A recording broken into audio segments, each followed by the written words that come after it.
if my family was totally against Nina, everything that she did, nitpicking or arguing or trying to push me away from her, I would have to step back and literally take my wife's side and tell my family to back off, because them breaking up what we have is not going to help the whole family dynamic.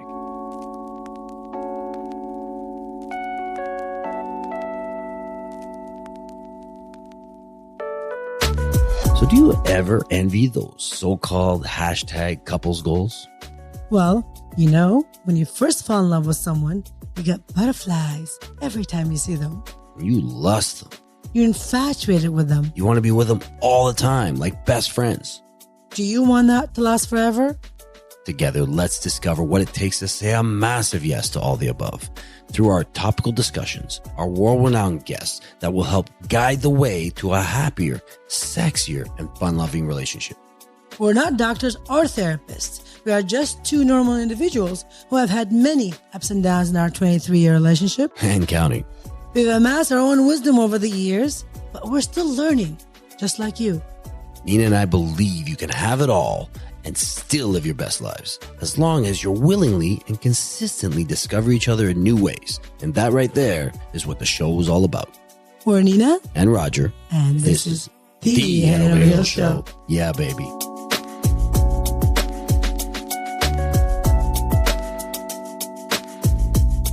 Welcome back to our podcast.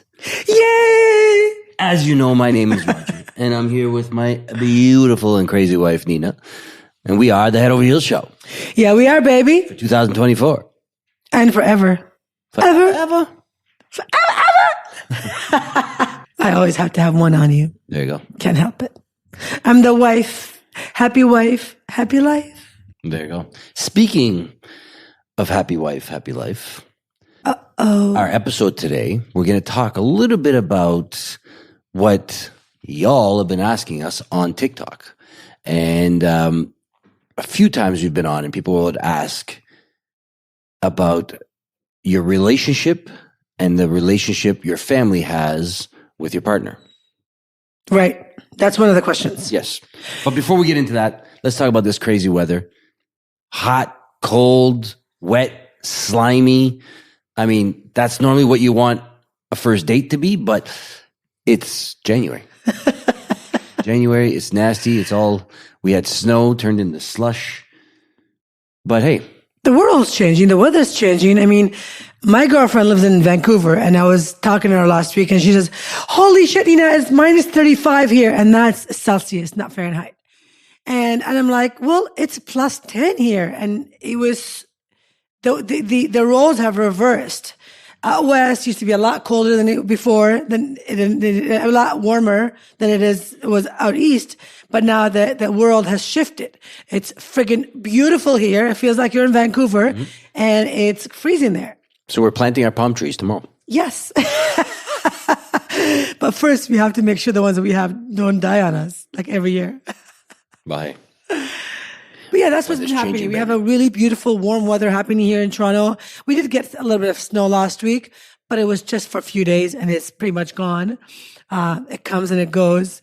So I'm hoping that this... Again, like my first dates. I come and I go. Anyways. No puns intended. There's lots of puns. Yeah. But that's what's happening in our city. We're very happy. We're very grateful that it's warmer than usual. I mean, my prayers have been getting answered slower and slower and slower. I came to this country 30 years ago, hoping that the weather would change somehow, or I would live somewhere warm. But her original plan was go to Australia, and that was taking way too long. So Canada was accepting some people. And of course, you know how you got friends that are naysayers and, you know, just try and knock down everything you're doing. When they said we're going to Canada to the rest of the, what do you call it, colony? The rest of the refugees? Refugee camp. People. For those of you that don't know, I used to live in the refugee camp. They were saying, oh, you don't want to go to Canada. Canada's horrible. It's so cold that it's so cold that they have to have plastic animals. It's true. And she came here during December. And of course, there was some homes that decorated for Christmas and had reindeer in front of their home. And she saw this at what, 14, 15, 16? How old? I just got here. I was just 17. I was just turning 18 that year. She was crying. She was like, oh my God, it's true. They have fake animals. Yep. So when we got accepted, we're going to get into a podcast in a second, the episode. But when we got here, December 14, 1993, I was 17 years old. They placed us in Ottawa because we came as refugees of war. And they placed our family in Ottawa. And Ottawa, that winter was the coldest winter since the 60s. So over like friggin' 50 years, they'd never seen that cold weather. Until then, it was like minus 55 degrees. I went to grocery shopping with my mother and my sisters one day. We obviously took the bus, and the nose in my hair was like icicles. You know, your nose running in the cold. Yeah. Yuck. You got runny nose in the cold, and then that would freeze like instantly, and it would turn to icicles. I'm like, what the fuck? This is for real? We call those booger popsicles. Yes. They're really good, especially when you do that Wanna try one? that little lip thing. You lick it off. Yeah, it's pretty good. But that was it. I came in, and then we were walking to the apartment, and we see all these fake animals and reindeers and Santa Claus. All that. I'm like, holy shit, this is they for even real. have fake fat people. I was like, yep, this is like a freezing cold country. I don't think I'll ever survive. But I did. 35 years later, I'm still, yeah. This is perfect, hot tub weather, but it's because it's like a little drizzly. It's a pain in the ass because, last thing you want to do is get wet when you're in a hot tub. So you're just full of those puns today. You're looking so handsome and so gorgeous. I wish you guys that don't watch us on YouTube could see this. Maybe you should all go watch us on YouTube. Let me fix your pocket. Does one of these come out? She's got her hands in my pocket. Always. Trying to catch some money out of there. But no, it's not working. He's so handsome. I just love me a man in some sort of uniform, whether it's a suit or firefighter uniform or Donald's manager uniform, whatever it is. She's very turned on by that. I love me some yummy man. Okay, I love you. There you go. Like hat. Perfect. So yeah. So to transition into the family versus relationship. Well, let's start with this. There was 2 questions. Yes. We got asked 2 questions on TikTok. Whatever. One of them was, how do I choose between my husband, my partner, or my family? Meaning her family doesn't like and don't accept her husband. Her husband, the father of her children. She says, I have 2 children. I'm like, wow. Still, they haven't accepted him, right? And the second one was, how can I trust my partner not cheating on me if he's always flirting? So these are 2 questions that I personally have a lot of experience from, and I would love to delve into this podcast and just share with you guys my thoughts, and Roger can help with his thoughts on these 2 questions. I think the biggest one would be choosing your family over your husband or your spouse. Let's start with that. Of course. I mean, I think that can even take up this whole podcast because it's a big one. The way I look at it, I mean, we've had this issue, not really. We've had this issue in our families, not overly like some of the other people that have asked us about it that are going through. They're going through situations where their family can't stand them, and it's very difficult to choose. Us, it was just some differences that we've had with our families and how we adjusted or how we took care of that. The way I look at it is your family's always going to be there. Your mom, your sister, your brother, your cousin, whatever the hell it is, they're always going to be there. Your spouse might not if things aren't doing well. You know what I mean? Like it's one of those things. I mean, yes, you're obligated in the same way, but I guess as a parent and as a kid, a brother or sister, you can't divorce them. It's not the same thing. You know what I mean? So if my family was totally against Nina, everything that she did, nitpicking or arguing or trying to push me away from her, I would have to step back and literally take my wife's side and tell my family to back off, because them breaking up what we have is not going to help the whole family dynamic. It's not going to help my kids. It's not going to help my, my life, my well-being, my mental health, all that stuff.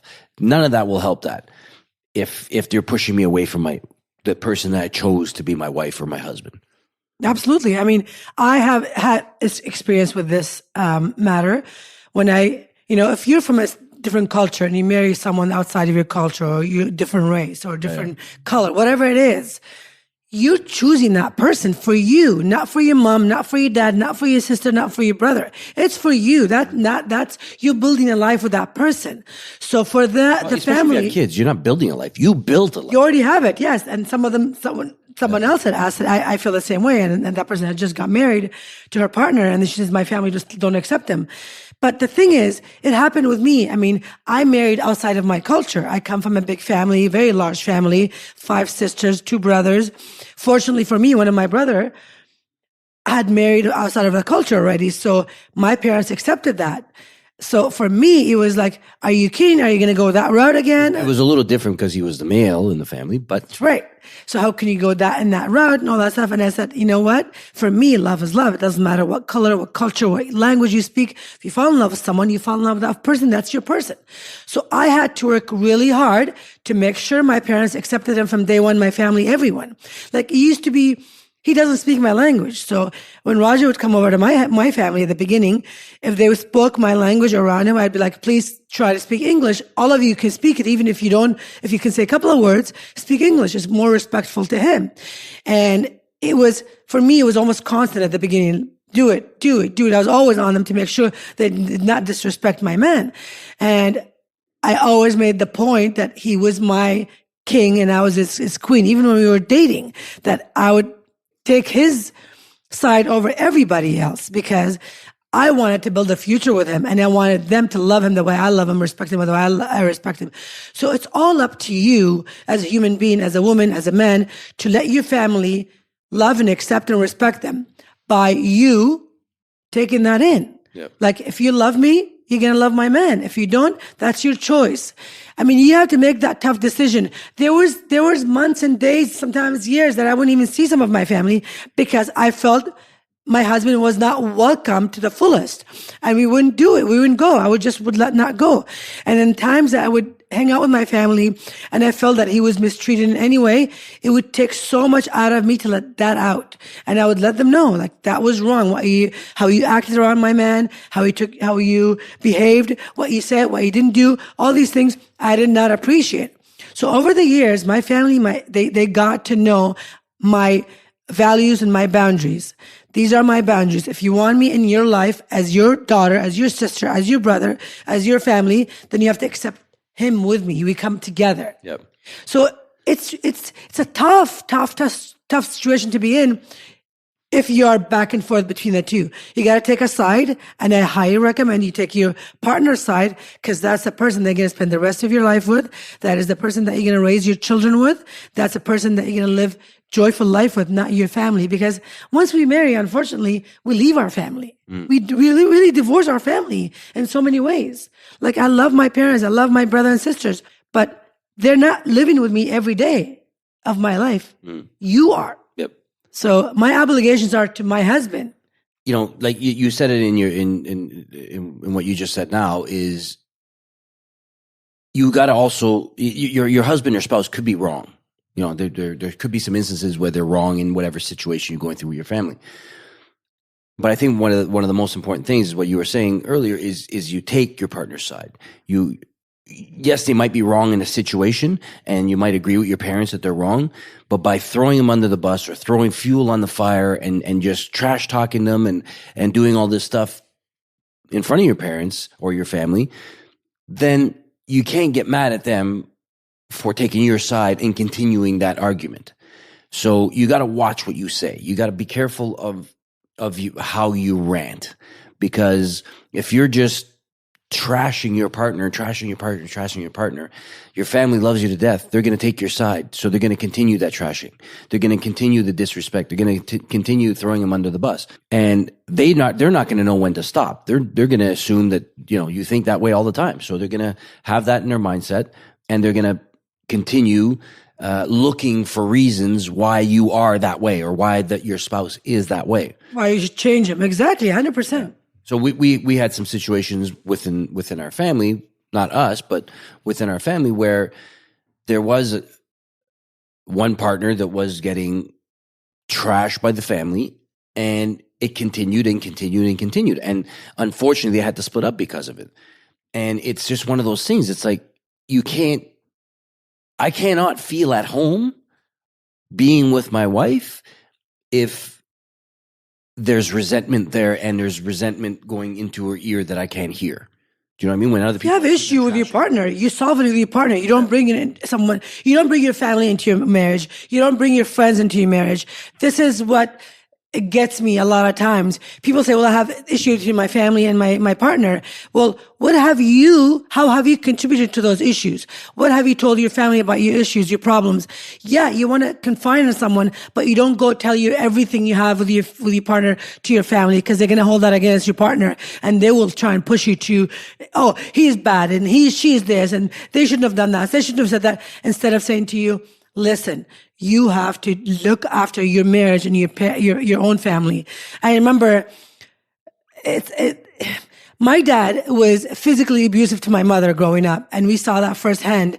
And, he used to beat her up. And I remember her would always tell us a story of when one time he beat her up so hard that she couldn't take it anymore. She just left us all with him, and she went to her brother's house.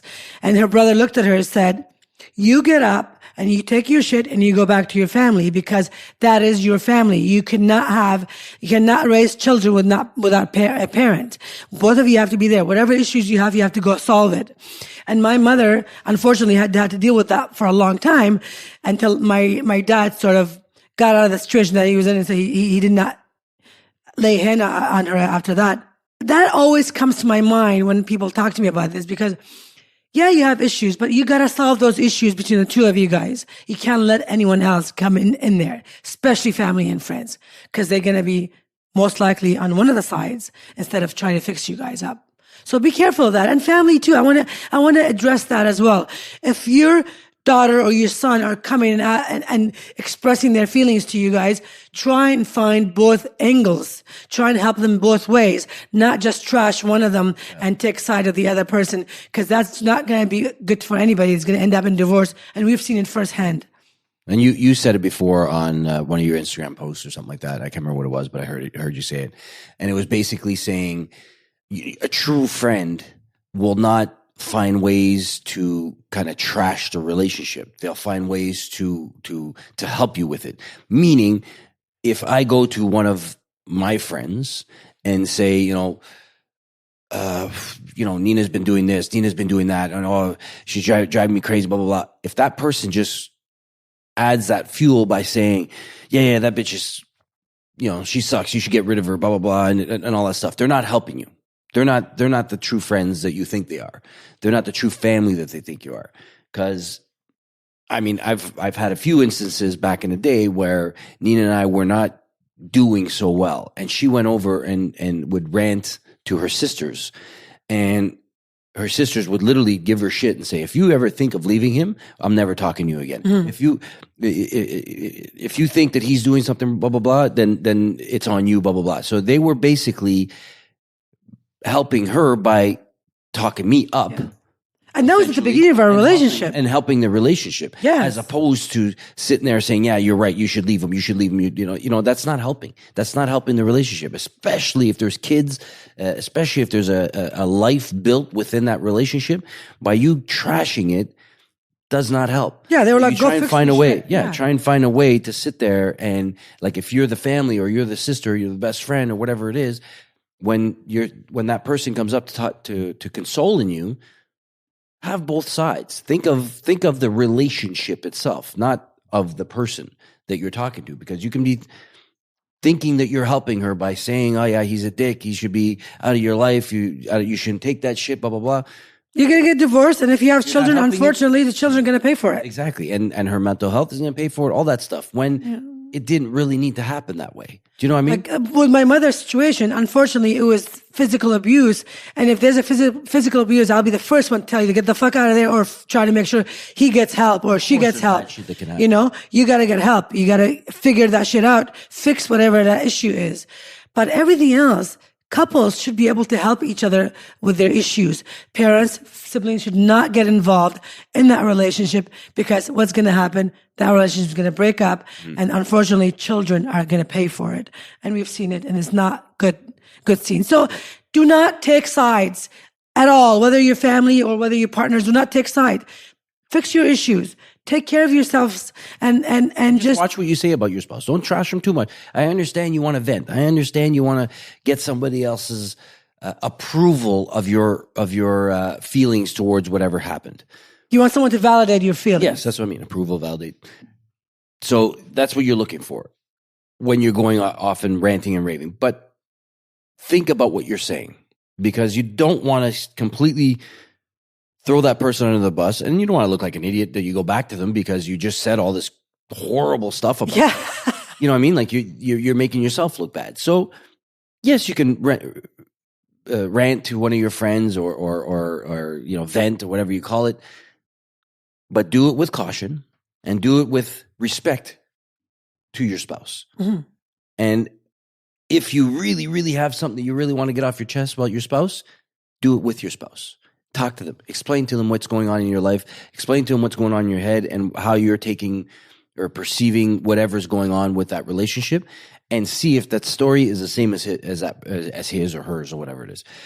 Because they might have a different story. They might sit there and say, you know what? You're right. I didn't look at it that way. I was looking at it from this perspective. And you'd be like, oh man, I didn't realize you were looking at it from that. You know, that kind of stuff. Because we all have our own stories that we tell ourselves in our own head, you know. And that's believable in our head. They're so absolutely believable. And that's a good transition to go to the second question, where they were saying, is your spouse cheating on it? Really think about what your thoughts are. How can I trust my spouse? What your story is that you made up about that situation. Because I've done it before. You know, Nina's gone off to work or whatever. She's gone on a trip for work. Let's say that time you went to Spain with Mike Ferry for real estate. I could have sat there and said, oh, there was guys there. Oh, you did this. You're doing this. Oh, I haven't talked to you in umpteen hours, and I heard that you went out and you didn't tell me, and you must have done this if you didn't tell me, or you must have done this if you didn't tell me.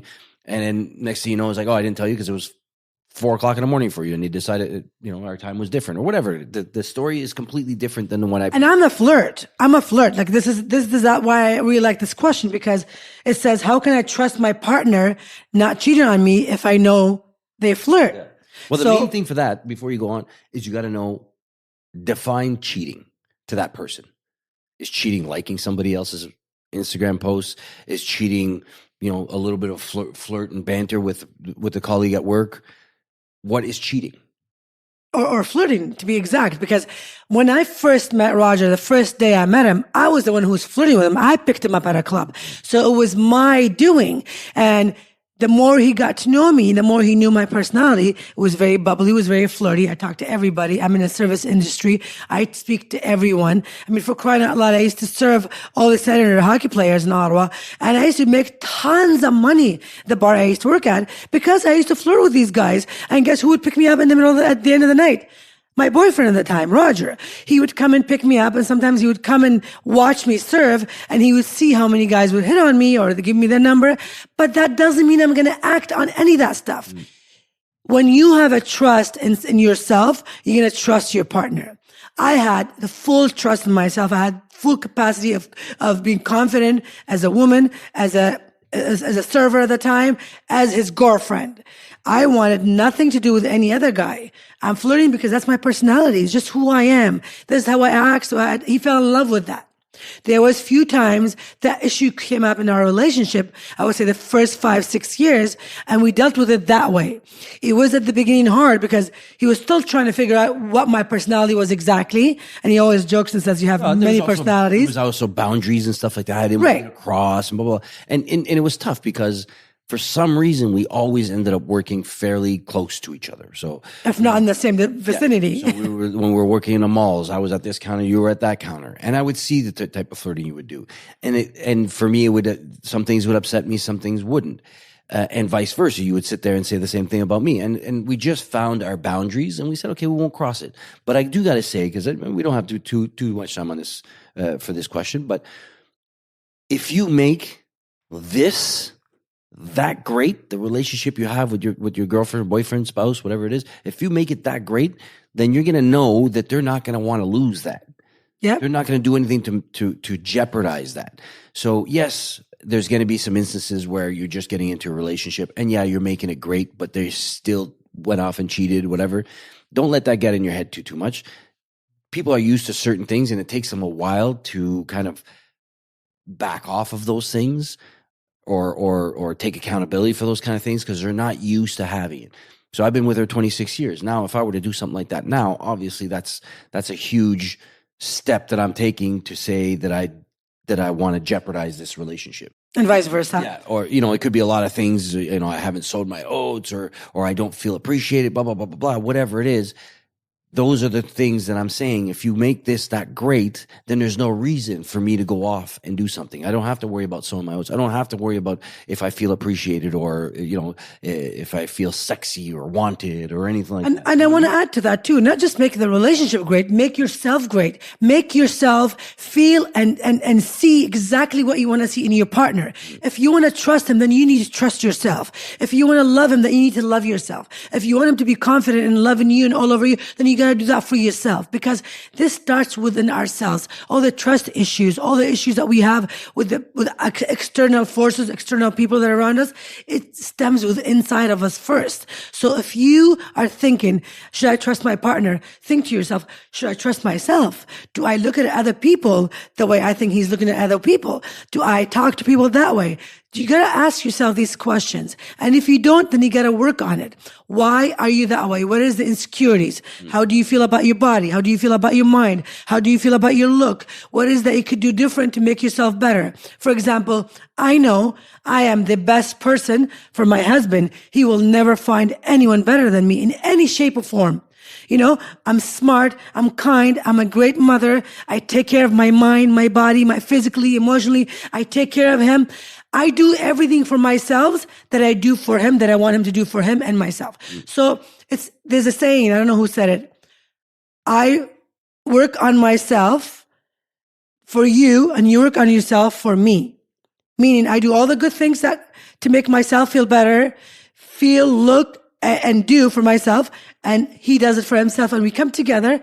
We're fine. We're perfectly fine. There's no doubts. There's no jealousy. There's no, I'm wondering if he's going to not love me or not take care of me. No, you have the full confidence because you're taking care of yourself in all areas. Mentally, physically, emotionally, which all you need to do in order to be a good partner. Take care of yourself first. And the way I look at it too is you got to be reasonable, okay? Just because you're in a relationship and you're in love with somebody doesn't mean the rest of the world has to be ugly, okay? And the reason why I say this is that, I was at the gym the other day.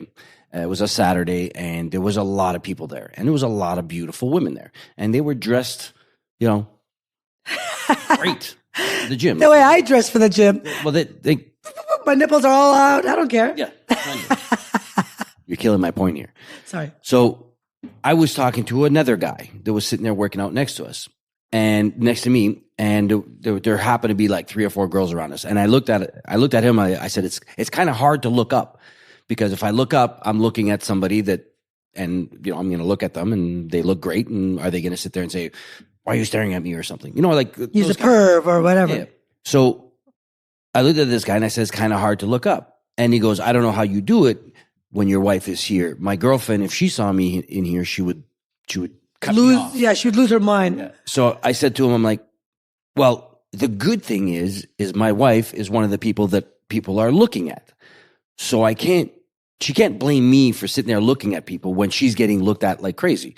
So either you come here in, baggy ass sweater and some stained up bingo pants or whatever the hell it is and look horrible with your hair all fucked up so people won't look at you, So you can't sit there and say, I'm looking at somebody because, you're attracting people to look at you the same way. So I don't know if my point's getting across the way I said it to him. It came out of my mouth perfectly then. I thought I was going to say it exactly the same way, but it didn't come out that way. But either way, if your girl is attracting all the eyes of the people in the gym, she can't come up to you and say, oh, you shouldn't be looking at this girl. Do you appreciate her more than me? No, but do you appreciate that guy looking at you more than I do?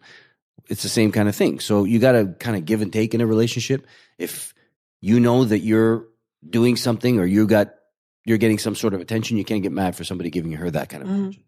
And in terms of flirting, why is he flirting with those people? Why is that? Which people is he flirting with? What is that? Tell that to yourself. You're better than that, and make him flirt with you. Sometimes people just flirt so that people would like them. Right. People will accept them. Yeah. So they flirt just to get that kind of smile, that kind of acceptance from that person. It doesn't necessarily mean they want them to do anything with them. And thank you for bringing that up, because a lot of times I would be flirting with people while I was at work, or serving, whatever, because it's my job. I got to be friendly, and I can't just be friendly. I got to be extra friendly. It's just who I am, my personality. So if I'm flirting with you out there and you think I'm flirting because I want you, baby, take that out of your mind. I'm flirting because I love who I am. I'm a confident, strong woman. And what comes out of my mouth, my heart, just goes in my mouth. I just can't help it. If I see a hot guy at the gym, I look at them like, damn, baby, look at how hot that guy is. Or a girl. There's nothing wrong with that. God gave us eyes to look and mouth to say good things, compliment the people. So jokes I could be saying here. I don't understand. Sometimes when you word stuff, I see something good, it's got to come into my mouth. It's like what? I don't know. So that's what it is. If I see something good, I say it. It comes out of my mouth. I flirt. I compliment. I just love people, and he understands it. So he will never question that part of me ever. And it's been 26 years, and I'm very lucky and very, very, very grateful for you. Because we've already known our boundaries. We've already set them, and we already know, where I would go, how far I would go with, let's say, flirting that would get her upset. So I won't go that far. Same. That kind of stuff. Same. It's just one of those things that we've come to an agreement. We don't sit there and check on each other to make sure that we're not doing too much. Because if you do, like if you sat there and went on my Instagram and looked at all my comments or likes or whatever, you'd be like, oh, I think you're liking that person a little bit too much or whatever it is. But it's nothing. It's absolutely nothing. Absolutely nothing. If you're checking on it, you're going to come up with issues. It's just like, getting a mechanic to just look over your car. They're not going to sit there. There's nothing wrong. They're going to see things that are there that shouldn't be there, and they're going to want to tell you. I mean, isn't that what social media is all for? To see something you like and you like it? Like, why do fucking people get so upset when you're liking someone? Yeah. It's called social media, to socialize on these platforms. People are posting to get likes. Yes. So the way I look at it, you're helping them. Put something on, I'm supporting you. I'm saying, you know what?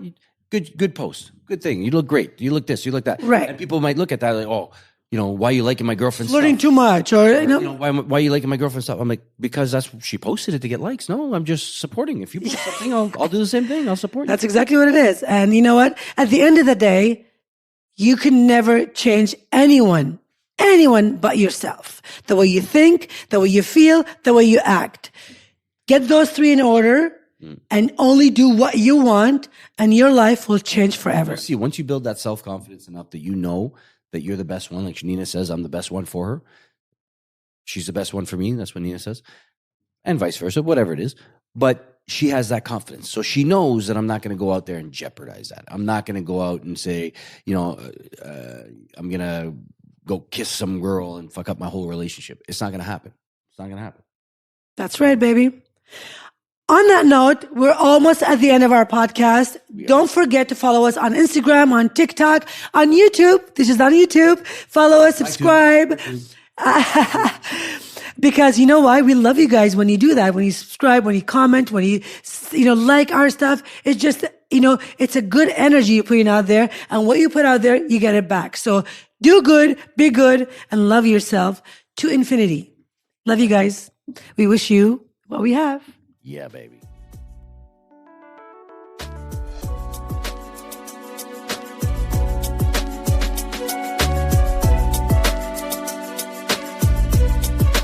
If you enjoyed this episode of the podcast, please hit subscribe and give us a 5-star rating on whichever platform you're tuning in from. It means the world to us to have your support on our show in this little mini way. You can also stalk us on Instagram at Head Over Heels Show for more juicy stuff. If you have any questions, send them via email at us@hohshow.com or DM us on socials. Thank you for having us between your ears. And as always, we wish you what we have.